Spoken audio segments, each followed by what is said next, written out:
So, Jack, I always obviously start the show with a simple question I ask everyone. If you could sum everything you've done in your career so far in one word, how would you describe it? Um, I would say chaotic. Okay, do you want to expand why you say chaotic? I guess just because of everything that's happened, especially this year, is just it's been thick and fast, and it's just kind of been like chaos, one thing after another, and it's been exciting. Um, but yeah, it's like a little bit of controlled chaos and just taking things on the volley, if you like, and yeah, just learning to like roll with it, and any opportunities that come up, just trying to like take full advantage of it. Um, an example I'll give you is when I was first kind of getting started in CPW in Scotland, and it was before one of the events, and the promoter Ravy Davy came up to me and said, "How would you feel about?" This was about an hour before the show. I had a pre-show match, and an hour before the show, he says, "How do you feel about also emceeing the entire show?" And at that point, I was like, absolutely kind of bricking it and being like, "Oh my God, I'm not sure about this." Taking a second and then thinking, okay, how can I say yes to this and try and make it work? Doing the full MC up the full thing, like in character as well, as the heel kind of character. So that was just like the once I'd done that and I managed to like get over the initial fear. From there, it was like, okay, the ball started rolling of, okay, yeah, I can do more things. I not only can I wrestle, I can talk, I can take advantage of these opportunities, and then we really started rolling from there. That's just one Interesting. example of what I mean by chaos and like trying to like go with it rather than fight it. Absolutely. So, we've also got a question from Ravy Davy. We'll obviously talk about that later on, mate. But has the week been freestyle so far? This week, did you say? Sorry, yeah, Yeah, yep. yeah, it's been good, man. I've been just trying to like. It was a bit of a hectic weekend for me, um, so I've been trying to recover from that and rest a little bit because I've been doing a lot of dieting and preparation. Obviously, Sunday I managed to make my North debut, where I wrestled two matches in one day. So that in itself was a massive achievement. So I've just been kind of dopamine crashing Monday and Tuesday and just trying to recover from that. So the week's been good. Yeah, starting to get back to feeling fighting fit and ready. So yeah, I've had a good week so far. How are you? Not too bad, mate. Like I said to you before we came on the air, week off work, obviously resting myself and stuff like that. So, have you done anything else, obviously, exciting this week, or are you just chilling? Uh, this Saturday, I'm heading back up to Scotland. So we've got the hardcore wrestling from Glasgow show on Saturday. So that's 18 and over. So we've got that show on Saturday. So yeah, I'll be able to rest until then, and then we'll be kicking lumps at each other there. I don't know if I can swear on this. I've got a bit of a Yep, potty you mouth. can. Okay, because I was trying to like censor myself there. But yeah, I'm sure we'll be kicking fuck out each other on that event. There'll be all sorts happening there. So I'm looking forward to that. So yeah, it'll be another weekend of wrestling when we get to Saturday. Absolutely, man. So yeah, like I said, mate, we're talking about your career in wrestling. I mean, let's obviously start at the beginning, man. How did it all begin? All began. I guess it began because I was like in the job I was in. I was kind of almost like climbing a corporate ladder. And the more I did that, I started to realize that I fucking hate this. This isn't actually for me. But I just kind of fell into the trap of doing what was expected of me. And I always remember it. I was actually on a work trip. I'd been on a work trip to South Africa, and I know that sounds like luxurious and all that. And it was, but when I was there, I started realizing like this isn't what I want to do. Like I've known for like 25 years, like I've always loved wrestling. And I have tried it. Like I've been to training multiple times over the course of my life, but I've never quite had the discipline to stick with it. And then that time, I just decided enough was enough. I wasn't going to give myself an option. I was just going to force myself back into it, get myself in the best shape possible. And then that started about 2 years ago. And luckily, I found that Rampage Brown has a school very close to me. and I joined up there, and yeah, the rest is history. I met obviously Rampage. I met guys like Zio Knox, Mark Mathers, Henry Faust, all these guys that were um, really advanced and good wrestlers. So the fact that I was able to train with them just like kind of like slingshotted me and gave me a bit of an advantage because I was in the deep end with those guys. I had no option but to try and get to their level. So yeah, man, I started with Rampage, and like I said, it was such a great school that I really started to make a lot of progress fast. Absolutely. And what's some of the biggest things obviously Rampage has taught you? I think, I mean, there's so much that he has taught us, but I think one of the best things is that sometimes less is more. Um, when it comes to this, like I think it's very easy for the common person to come into all this and just assume that every single match or fight you're in, you have to go all guns blazing. But if you're doing that, what you're actually doing is just like distracting the fact like a fan isn't going to stay engaged if it's just 100 miles an hour at all times. It matters. What matters is doing less and making that more impactful. That's just one of the many things he's taught us. But he's just so good in terms of like the psychology side of things that you wouldn't necessarily think about if you were just coming in off the street, which I was. But yeah, he really is just like obviously he's been in wrestling for so long. He's just fantastic, and um, yeah, I could be here all day telling you like what he's taught me and so on. But Absolutely. Is what he a ever guy, like honestly. absolutely, yeah. Is he ever like tough on you sometimes? I mean, obviously in a good way. I think yeah, he's never going to give you anything easy. So yeah, he's in terms of the training, like he's gonna try and push you and certainly try and push you out your comfort zone. That's the only way you're going to make any progress. So I think he is, but only in the best possible way of trying to get the best out of you. 'Cause I remember like early into my training, and it was when he like suggested, "Oh, well, do you want to have a match now?" And I was just kind of like, "Fuck, man, I don't know." But he's like, I wasn't really asking here, you're doing it. So and kind of not forcing me into that, I was like, okay, well, the best way to learn is just by doing something. So yeah, he definitely had the perfect blueprint of like getting you up and running, getting you comfortable with all the bumps, and then saying, okay, look, now you're going to go in with someone a lot better than you. It was probably me in with Zio Knox a lot. Bless him. So he's the man. He's so established. So I think sometimes at training, like if you're newer, he can be trusted. So you'll be thrown in with him, and he'll help you learn the ropes and stuff. And he's a physical man as well. So like yeah, it was like the perfect storm of yeah, learning the ropes literally. Absolutely. Now you mentioned obviously two names here, Zio Knox and Henry Faust. These guys are obviously well respected. What's it obviously like training with people like that? It's so good, but it's also slightly intimidating, if I'm honest. When you see these guys coming in, you're like, okay, well, you even when you're doing anything, they're kind of watching you. You know how good they are, so it's kind of like, oh, it's intimidating, but at the same time, it's like it's motivating because these guys were like just starting off the same way you were at some point, so it's achievable.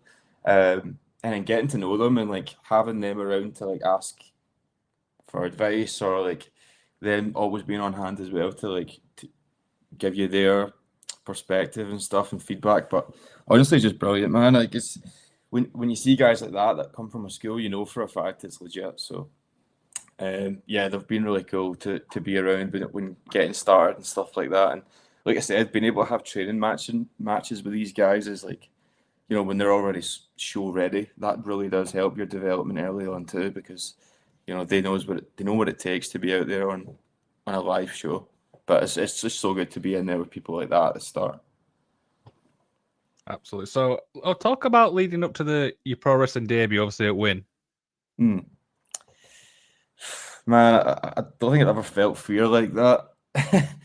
I think a big part of it, obviously wrestling, it's like you look at it and you're like, oh, I could do that. Oh, I'd come out with my music and whatever. But the actual fear leading up to that day and then on the event as well, it's just terrifying. I can only like compare it to jumping out of a plane, like especially when it was a rumble and you're counting down the entrance to when it's going to be you.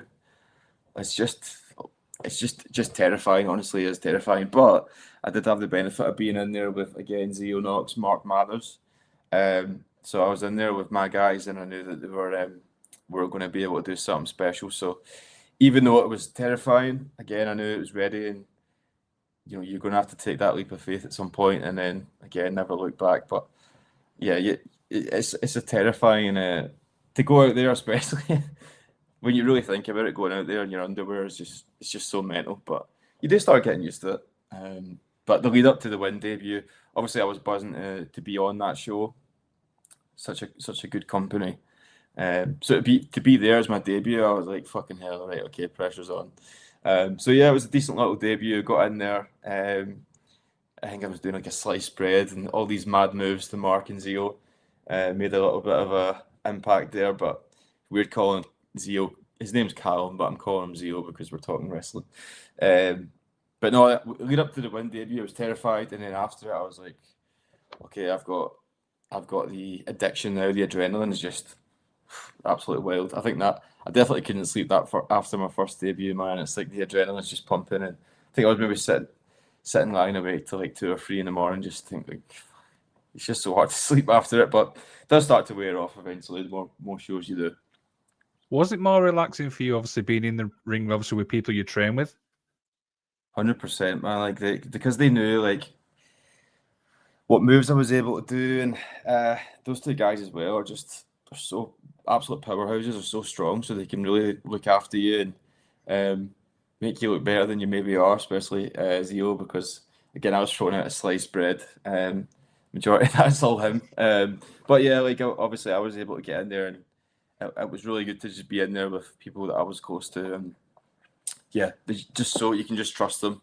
And I know that now as well. Like I was in there on my debut with Mark, and then just last Sunday me and Mark were tagging in North. It's crazy how this year's been and how we've started it and we've ended it. It's been such a long year. We've crammed so much into it.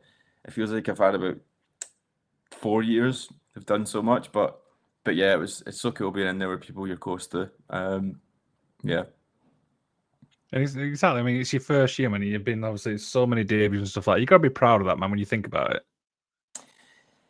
I am.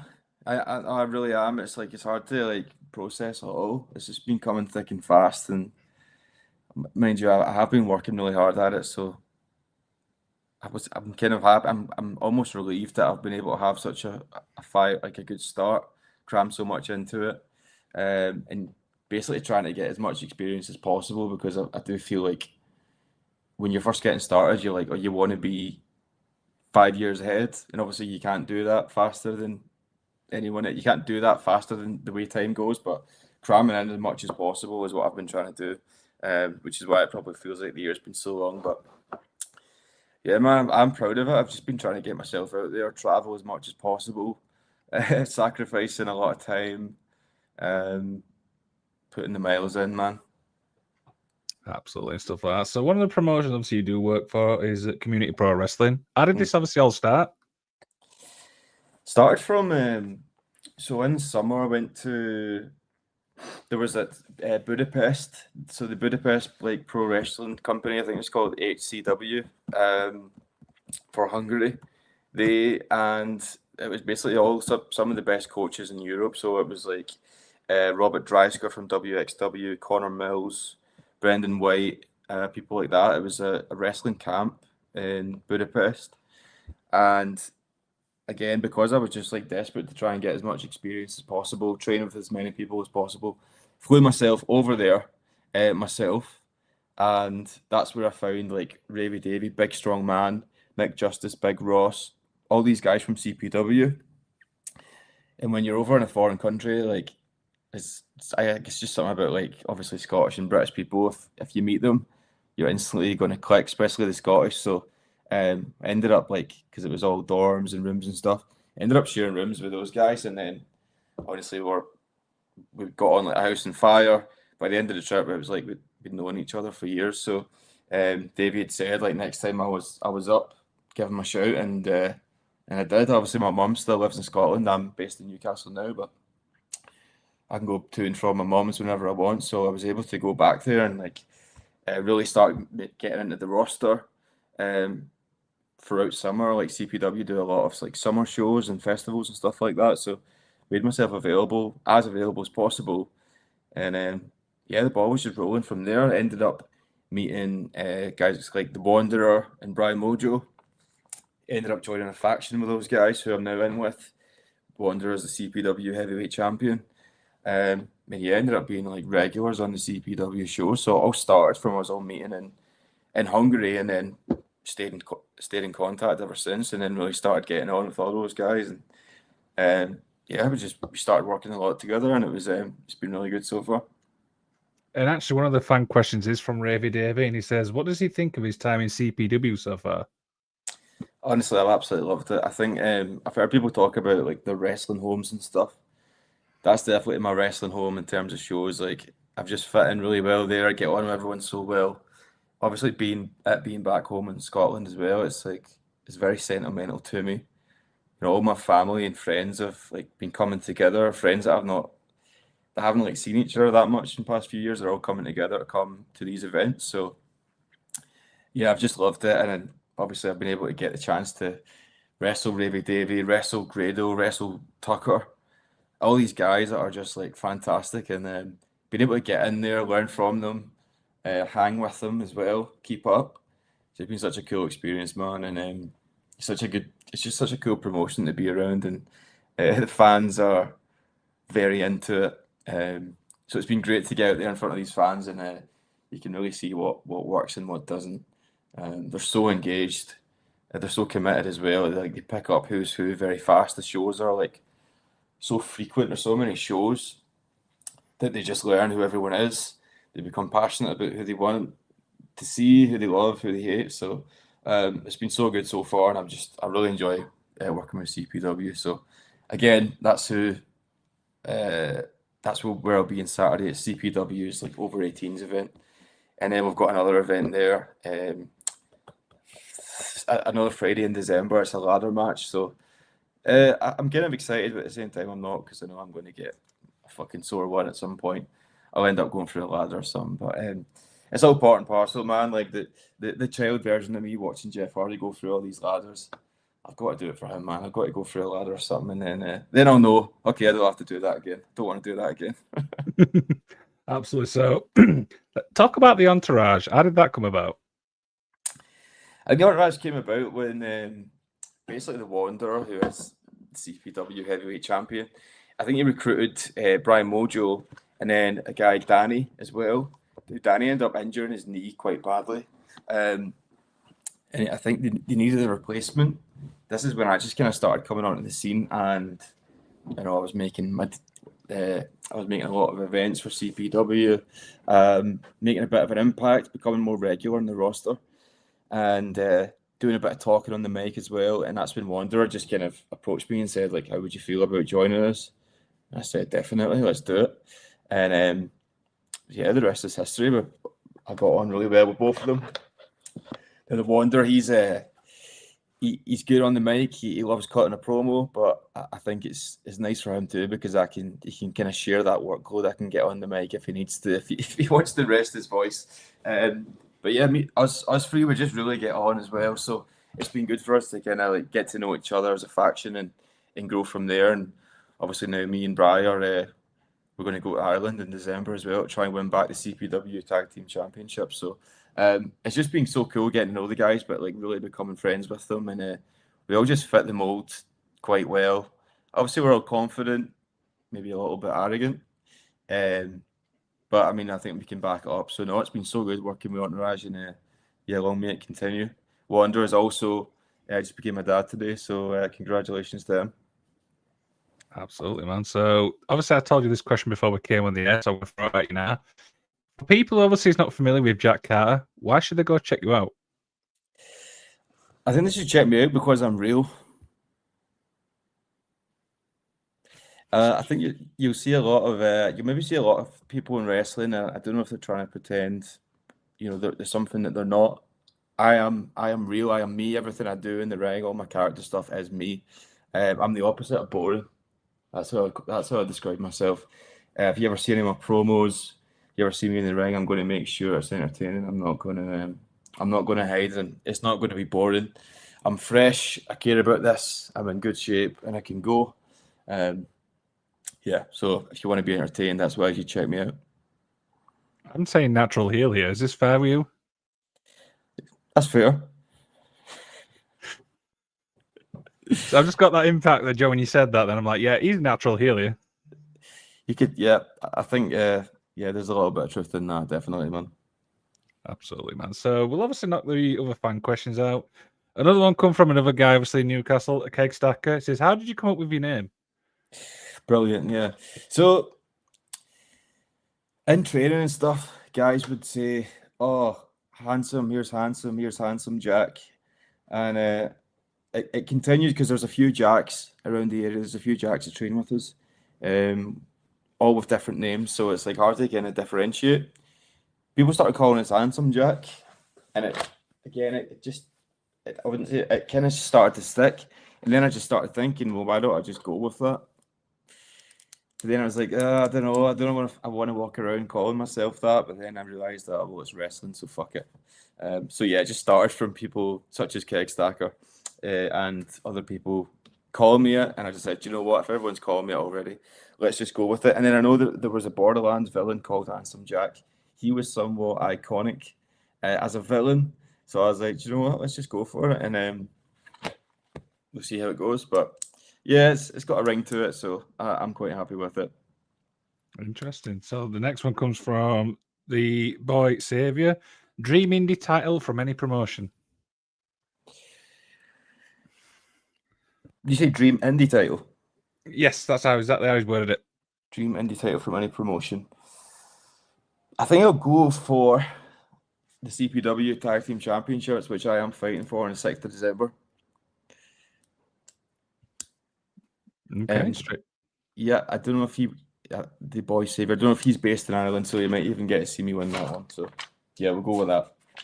Okay, and Simon Gibb, obviously a regular listener onto the show. Go to cheat meal. That's a good question, man.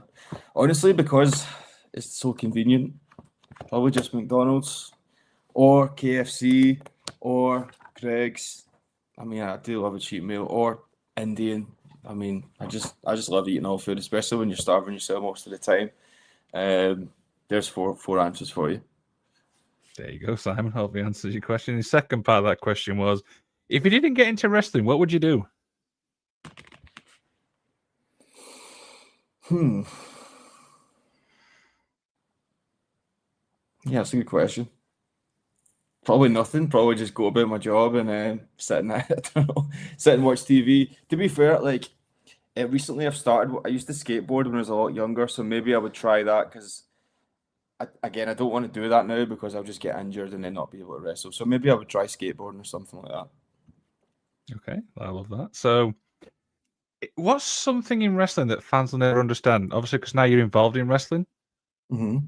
What's something you think that fans will never understand when it comes to wrestling? I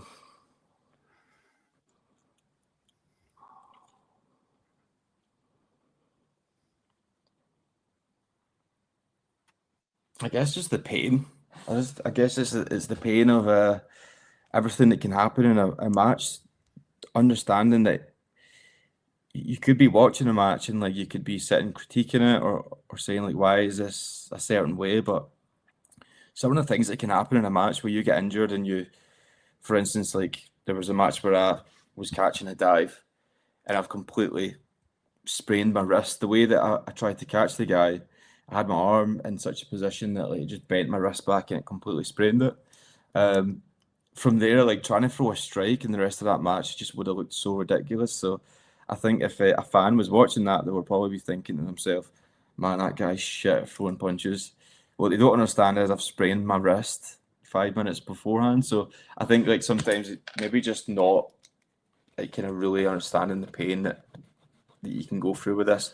Even taking bumps as well, man. Like, it's not we're not falling on mattresses. That stuff is rock solid. So the pain of everything is intense, and after the adrenaline wears off, you're often just left there with like bumps and bruises and aches, and it's painful. It's worth it, but so many guys are just going to have to be at the physio weekly just because it's so physically demanding.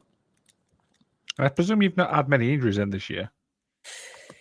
Well, again, I've sprained my wrist. The other one I had was like an MCL tear in the knee. That was right at the very start, just after my debut.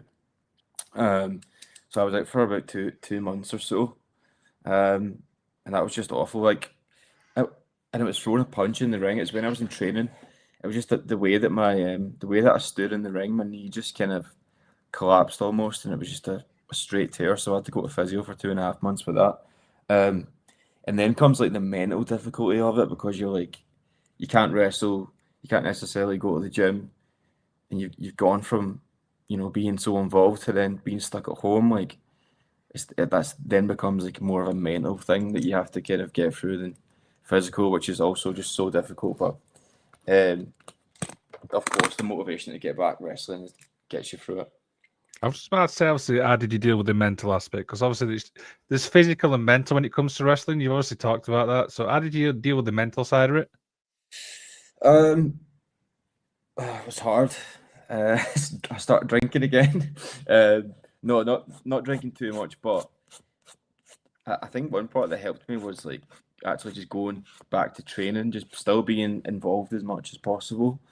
Um, Trying to like work on other things while I was injured. So, for example, my social media, trying to improve that, trying to like come up with ideas to better myself in other areas, thinking about wrestling gear, promos, like, studying, trying to do everything that you can that doesn't involve actual, physicality, to keep yourself sane.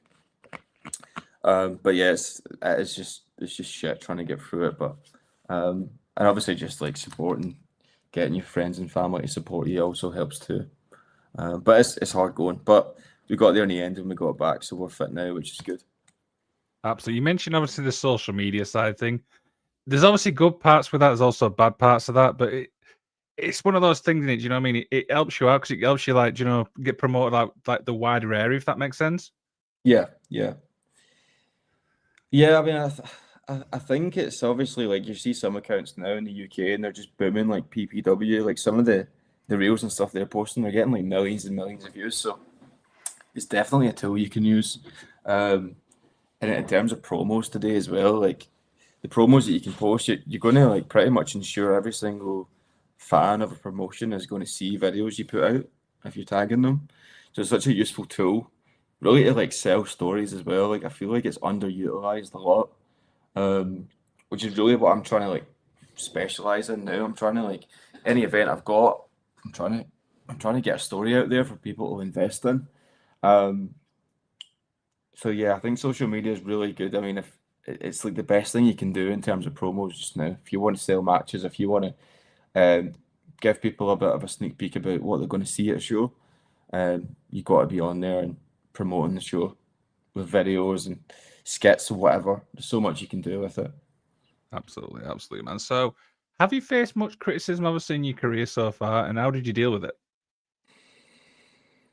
Um,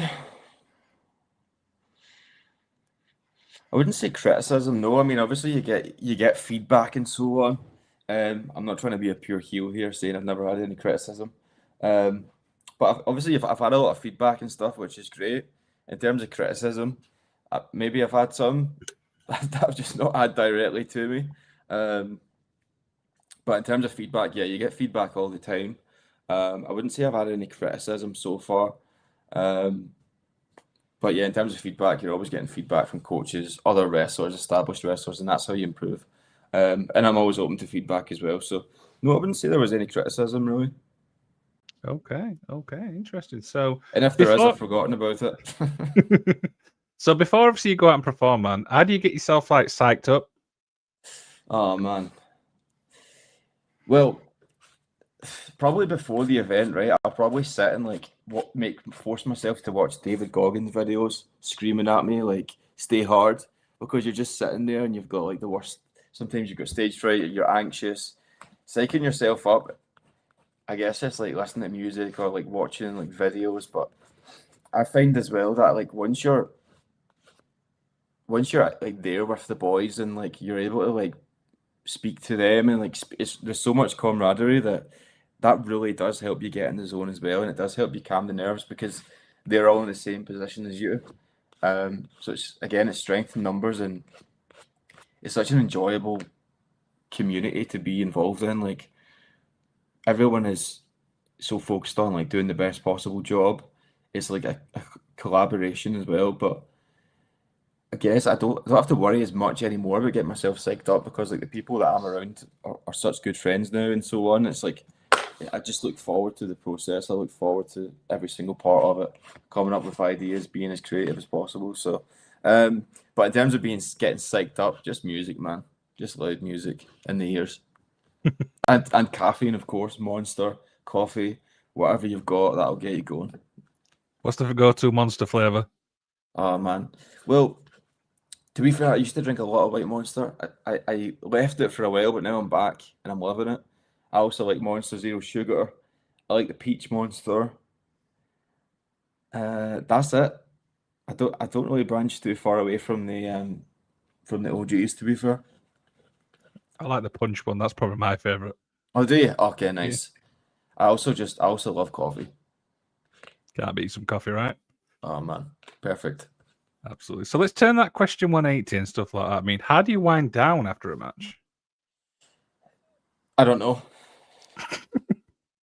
I'm still working on that. Um, uh, yeah, you I can. I mean, depending on how the match goes, if it's been really good, if it's been like a lot of adrenaline, I can't wind down. I'm excited about it. I'm thinking about it. Talking about it again. You're with the boys. Maybe having a cheeky brewski, a little beer, or getting some food and just chilling with my girlfriend or something like that. But or even speaking to my family. Hard. Sometimes it's hard to wind down because the adrenaline of it is just crazy. Um, or usually I've got like a 3 hour drive ahead of me, so again you've got no option but to wind down there and listen to some music. But yeah, it's hard to wind down after I find. You just want to like as soon as it's done, you kind of just want to keep wrestling. Um, so honestly, I don't know if I know the answer to that question. Maybe we'll get you back on in a couple of years and we'll find out, yeah? Yeah, maybe it'll be fine then. But yeah, right now I don't know. A few little more questions may obviously begin to wind down and stuff like that. What does wrestling mean to you? I guess I'll just give you the. It's probably generic, but it's everything. I just love it. Ever since I was a kid, it's been my mainstay. Um, I was like raised on it. Like obviously, I just seen this. I think it was maybe this week or last week. Um, obviously Eddie Guerrero. It was like his 20-year passing, and I always remember that. It's like that's the first death I ever really dealt with because I didn't understand. Like that was the first time I ever dealt with it. So from then, like that's been like the only mainstay in my life has been wrestling. Like everything else has changed. Um, and I just love it. It's all I know, man. Like even if I'm sitting like alone in the house, I've got to do like dishes or any sort of task, I would just happily sit and put like old matches on. Just the sound of the commentary just makes me feel at home. It's just yeah, I just love wrestling, man. It's such a unique and strange art form, and I'm fully aware that it's just completely mad and probably shouldn't exist. But I just love it so much, man. Probably like yourself, you can't really explain it. It just is a constant in your life, and that's that.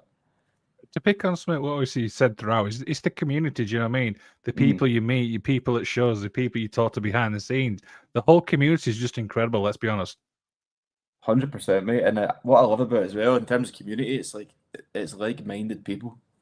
It's people that share the same like ridiculous passions where, other people might think this is kind of mental or crazy or whatever, but these people get you and they're just as mental as you and they're willing to do all these like crazy ideas for wrestling. So yeah, I think like the community is the best. Some of the friends that you get is just it's just unbelievable and some of the laughs you can have is just there's just nothing like it, man. It's just yeah, I think maybe the community is the best part of it. Getting to see all these guys and girls and getting on with each other, putting on good shows, having a laugh along the way. It's just class, man. I love it. Absolutely. So, 3 people you'd like to get in the ring with in the next year or so? Rampage Brown. Everyone says that. Uh, yeah, man. it would just be incredible, man. He's got to be number one. He's the man that taught me everything. So it's got to be him. Who else? Zio Knox. Mm-hmm. I've got to say Zio. We've probably had a few goes at it in training, but I would love to.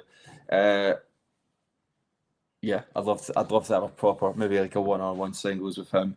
I reckon we'd be able to make some magic there. Number 3.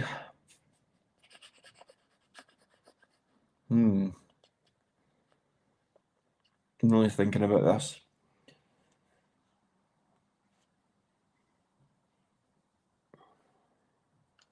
I'm going to go for Tucker. Okay. I would love to get a singles match with Tucker. We had a little bit of a run in. We had a fatal 4-way back in November, and yeah, he chopped me very hard, and I'm not happy with that. And I would like to get some revenge on him because yeah, that wasn't cool. Okay. The other third person I thought was Henry Fowles. I feel like you guys would really work well together. Henry Faust we were due to have a match, but the event was cancelled. I would love to have a match with Henry as well. That would be interesting. Again, it's something that we've maybe done in training, so to be able to get that match in front of a live audience, that would be very exciting. As you said, maybe I'm a little bit of a natural heel. That guy's a natural baby face, so I'd love to see what happens in there. And the gloves are off. No more friends once we jump in that ring. Absolutely. So obviously I'm going to promote the things you sent us now. So I'll show you the image and then you can promote it, mate. Is that right? Yes. So this is the first one. Okay, so yeah, so me and Bry, we're heading to Ireland and we're going to take back the championships that the Freshness stole from Scotland, which is a disgrace. These 2 guys are complete idiots. They're more focused on being just totally silly buggers instead of actually representing the title. So yeah, we're going to take the belts back off them, bring them back to sunny Scotland. Okay. Next one. This is the other one. Oh yeah. So this is what I've got ahead of me on Saturday. 6 guys, 5 of them I've already mentioned. Very weird guys. I want to give them all a bit of a doing just for different reasons. But yeah, I plan on winning the match, and then from there I'll be able to take on the new champion and win the Hardcore Wrestling from Glasgow Championship. So this match is going to be hardcore rules. There'll be weapons involved. So I'm looking forward to this. That's this Saturday as well. Tickets still available. So yeah. What we'll do is we'll put all links in the description of this video so people can go and support you and stuff like that. Does that sound all right, man? Perfect, mate. Thank you. Absolutely. So you may see the little QR code above your head. That takes you to your Instagram, so people can go and support you. That. So if they scan that, I'll take you to your Instagram, go and support you. It's as simple as that, right? Love it, mate. Thank you. Absolutely. So is there anything else, mate, you'd like to plug? No, that's all good. Thanks for having us, mate. I really appreciate it. Absolutely, man. So I need one more thing from you. So everyone I interview gets to do an outro for this show, so you can say anything you want, can promote anything you want, and I will end the stream. Jack, take it away. Listeners, I'm Handsome Jack, and you're not. Okay, straight to the point.